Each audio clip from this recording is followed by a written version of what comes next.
Por muchísimos años la publicidad en Venezuela tuvo dueños, o bueno, guardianes, que decían qué se podía y qué no se podía hacer. Pero ¿qué pasa cuando llega Internet y lo cambia todo? Hoy vamos a desentrañar la historia de estos gigantes, cómo enfrentan la era digital y si ese poder que tenían, bueno, si todavía les queda algo. Ok, ¿cuál es la ruta de hoy? Primero, vamos a ver cómo nacieron estos titanes. Después, nos metemos con el libro de reglas que ellos mismos escribieron. Luego, claro, la avalancha digital que vino a mover el piso. Analizaremos qué pasó con su poder, si se perdió o se transformó, y cerramos con una mirada a lo que les depara el futuro. A ver, pensemos un momento. Por más de 60 años, ¿quién creen que ponía las reglas del juego publicitario en Venezuela? O sea, ¿quién decidía lo que veíamos en la tele, escuchábamos en la radio? Esa es la pregunta clave para entender toda esta historia. Para responder a eso, tenemos que viajar un poco en el tiempo. Vámonos a finales de los años 50. Venezuela estaba entrando en una nueva etapa democrática, pero en el mundo de la publicidad eso era un caos total, un verdadero desorden, y de ese caos surgieron dos organizaciones que vinieron a poner orden. Y lo hicieron súper rápido. Miren, en 1957 se funda la Asociación Nacional de Anunciantes, o sea, ANDA. Ellos eran la voz de las marcas, de las empresas que ponían el dinero. Y apenas un año después, en el 58, nace la Federación Venezolana de Agencias de Publicidad, FEVAP, que agrupaba a los creativos, a los que hacían la magia. Y aquí está la clave de todo. ¿Ven la dinámica? ANDA eran los clientes, los que tenían el producto y el presupuesto. FEVAP, por otro lado, eran las agencias, las mentes creativas. Uno no podía vivir sin el otro. Era una relación, sí, simbiótica. Juntos se convirtieron en los que mandaban en la industria. Así de simple. Ok, entonces ya tenemos a los dos jugadores principales en el tablero. ¿Qué era lo siguiente? Pues lo más lógico.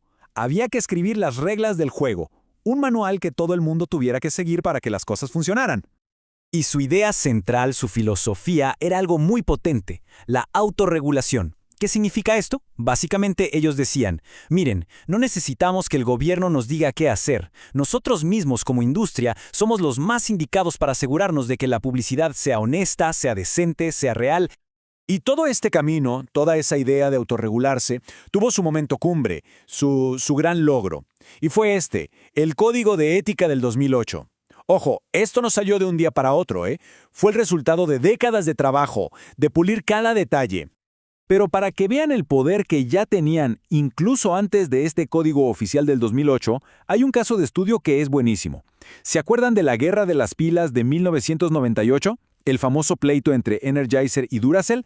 Bueno, ese caso fue el que marcó un antes y un después y definió cómo se podía y cómo no se podía hacer publicidad comparativa. Y de esa guerra salieron reglas súper claras que luego quedaron escritas en el código de 2008. A ver, si vas a comparar tu producto con otro, primero, tienes que ser objetivo. Compara peras con peras. Segundo, ser respetuoso. Nada de burlarse o desprestigiar al competidor. Tercero, todo, absolutamente todo lo que digas tienes que poder probarlo con datos, con ciencia. Y cuarto, y esto es clave, enfócate en lo bueno de tu producto, no en lo malo del otro. Y bueno, este sistema, este manual, funcionó de maravilla por décadas. Servía para la prensa, para la radio, para la tele. El ecosistema estaba controlado.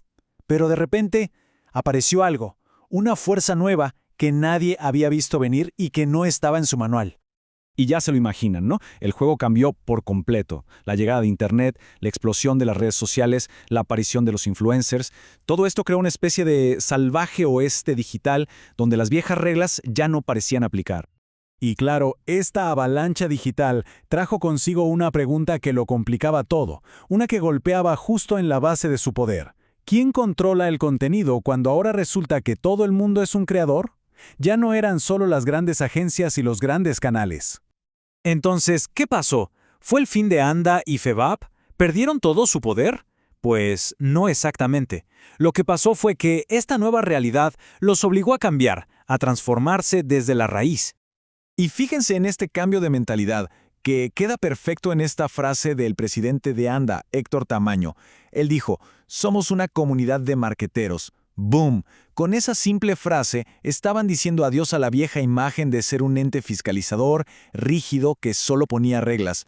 El cambio fue radical. Pasaron de ser los policías de la industria a ser más como guías. El foco ya no estaba en la regulación, sino en la educación. Su rol ya no era el de fiscalizar, sino el de orientar. La estructura dejó de ser jerárquica para volverse mucho más colaborativa. Básicamente pasaron de ser un gremio a ser una comunidad.